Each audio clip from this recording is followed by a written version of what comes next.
आज Doubtnut app download करें। Doubtnut पर अपने सभी गणित, रसायन विज्ञान, भौतिक विज्ञान और जीव विज्ञान के डाउट्स का करो सफाया। बस प्रश्न की फोटो खींचो, एक ही प्रश्न को क्रॉप करो और तुरंत वीडियो सोल्यूशन पाओ। अभी डाउनलोड करें। 2.50 किलोग्राम की 20 सेंटीमीटर लंबी तनित डोरी पर 200 न्यूटन बल का तनाव है। यदि इस डोरी के सिरे को अनुप्रस्थ झटका दिया जाए तो उत्पन्न विक्षोभ कितने समय में दूसरे सिरे तक पहुंचेगा, ये हमको ज्ञात करना है। ठीक है दोस्तों, अब अनुप्रस्थ झटका दिया जा रहा है, इस हिसाब से हम देखते हैं कि क्या क्या हमको प्रश्न में दिया हुआ है। हमको संपूर्ण जो डोरी है उसका द्रव्यमान यानी कि कैपिटल एम का मान दिया हुआ है।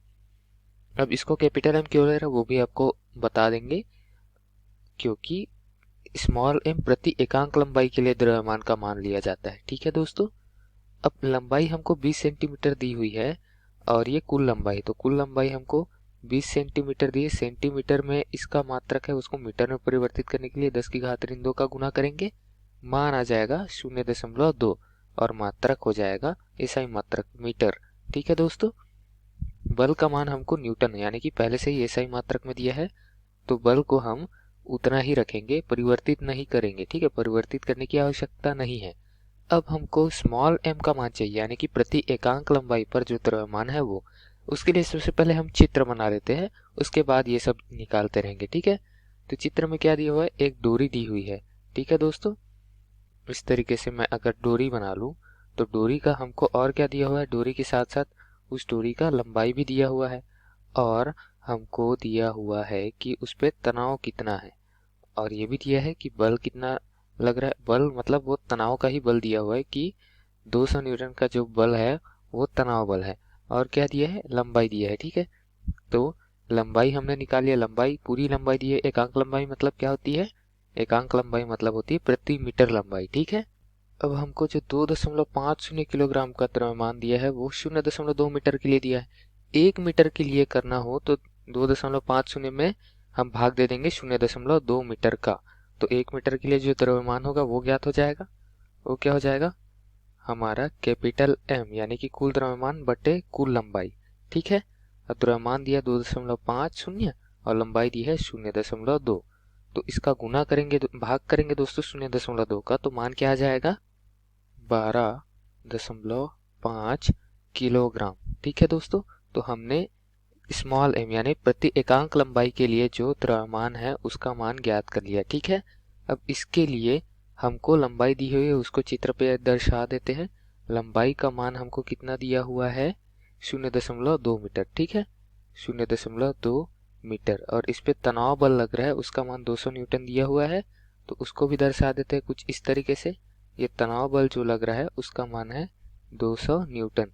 ठीक है, अब द्रव्यमान तो हमने यहाँ बाजू पर लिख दिया है, हमको वेग ज्ञात करना पड़ेगा और वेग के सहारे हम समय ज्ञात कर सकते हैं, क्योंकि लंबाई गिवन है, हमको लंबाई दिया हुआ है तो हमको वेग ज्ञात करना पड़ेगा सबसे पहले तो, और वेग से हम समय ज्ञात कर सकते हैं कि समय यहाँ से यहाँ तक पहुँचने में कितना लगेगा। ठीक है, जो झटका है उसको समय कितना लगेगा एक सिरे से दूसरे सिरे तक पहुंचने पर, वो ज्ञात करना है। ठीक है, अब चूंकि हमको समय के लिए चाल चाहिए क्योंकि दूरी दी हुई है, तो चाल के लिए हम क्या निकालेंगे, ये तनित दूरी है, तनी हुई दूरी, तो तनित दूरी में अनुप्रस्थ तरंग के लिए चाल का सूत्र लगा देंगे।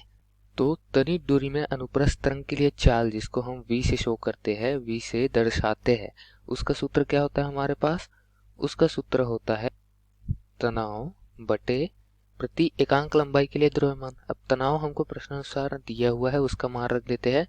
हमको प्रश्नानुसार तनाव का मान कितना दिया हुआ है, 200 न्यूटन, और हमको द्रव्यमान का मान प्रति एकांक लंबाई के लिए नहीं दिया था, हमने ज्ञात किया है 12.5 किलोग्राम। ठीक है, तो उसका मान रख देते हैं 12.5। अब दोस्तों इसको हल करेंगे तो हल करके हमारा v यानी कि तनित दूरी में अनुप्रस्थ तरंग के लिए जो चाल का मान आएगा वो कितना आ जाएगा, हमारे पास v का मान आएगा 4, और इसके लिए मात्रक क्या रहेगा दोस्तों, मात्रक रहेगा मीटर प्रति सेकेंड। ठीक है, एसआई मात्रक पे, क्योंकि हमने सारी चीजें एसआई मात्रक पे ली थी, तो 4 मीटर प्रति सेकेंड वेग का मान आ गया, और लंबाई हमको 0.2 मीटर दी हुई है, तो हम यहाँ से समय का मान ज्ञात कर सकते हैं। अब समय का मान ज्ञात करेंगे तो समय के लिए हमारे पास सूत्र होता है, वो लिख देते हैं। हम चाल बराबर दूरी बटे समय जानते हैं, समय बराबर क्या हो जाएगा, दूरी बटे चाल हो जाएगा। तो उसको लिख देते हैं, समय बराबर दूरी बटे चाल।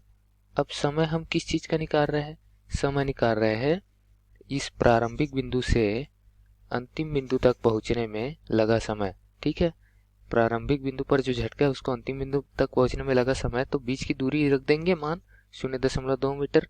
ठीक है, दूरी की जगह रखेंगे 0.2 मीटर, और चाल हमने अभी ज्ञात किया है 4 मीटर प्रति सेकंड, तो उसका भी मान रख देंगे 4 मीटर प्रति सेकंड।